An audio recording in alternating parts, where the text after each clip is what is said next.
first-round race yesterday was one of the easiest of the year, yet it was one of his fastest of the year. He said he ran for 3 to 4 hurdles, took a deep breath, and relaxed the rest of the race.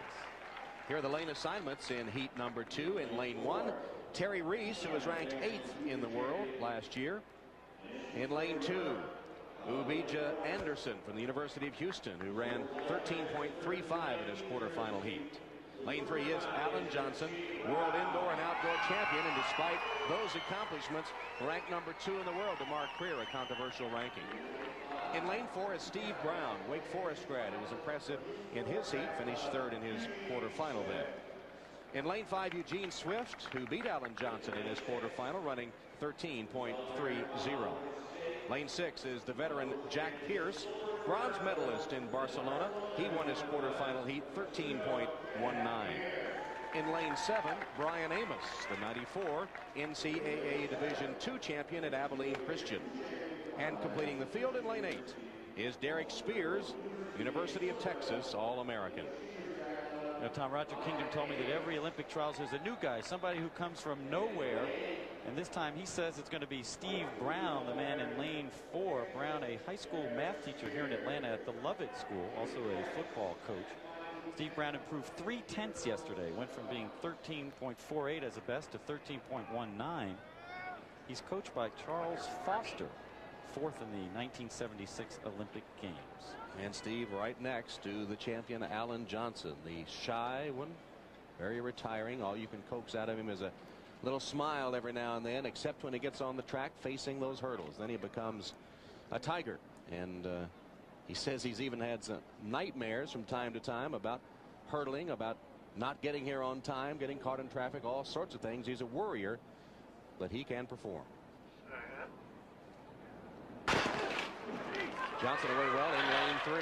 Brown right next to him in 4. Alan Johnson is in front. Brown is there with Anderson. And down with Jack Pierce. And now Pierce takes command. And Jack Pierce opening up daylight. Alan Henderson holding on. 12.96. Holding on for second. 12.96 is the final time as Pierce exploded in the final strides. He looked very good in the quarterfinals. And here he just explodes over the last couple of hurdles with legal wind, they tell us now. 12.96. Jack Pierce has just established himself as maybe the man to beat in tomorrow's final.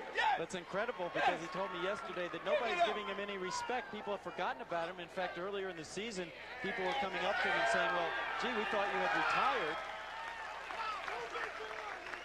World record holder Colin Jackson, 12.91. Roger Kingdom, 12.92. And now you've just seen the 3rd fastest man in the history of the hurdles. Well, the wind had been swirling a little bit here. We had to check the wind, but it was legal. So a very impressive legal 12.96. Make that 4th fastest, of course, Ronaldo Nehemiah, who ran 12.93. And it was a very, very close race until Pierce took it away. You know, he had an advantage being over on the left of the screen, 3rd from the left. He wasn't in the mix with the guys Johnson and Brown, who were hitting some hurdles. And Pierce said, don't doubt me, I'm ready to run. And clearly he was.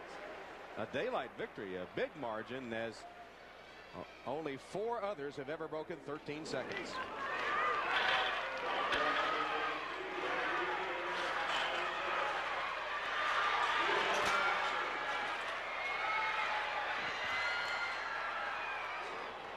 Johnson hitting a couple of hurdles, perhaps slowing him a bit, as Jack Pierce with an impressive performance to advance to the finals in the 110-meter hurdles. Gwen Torrance already is in the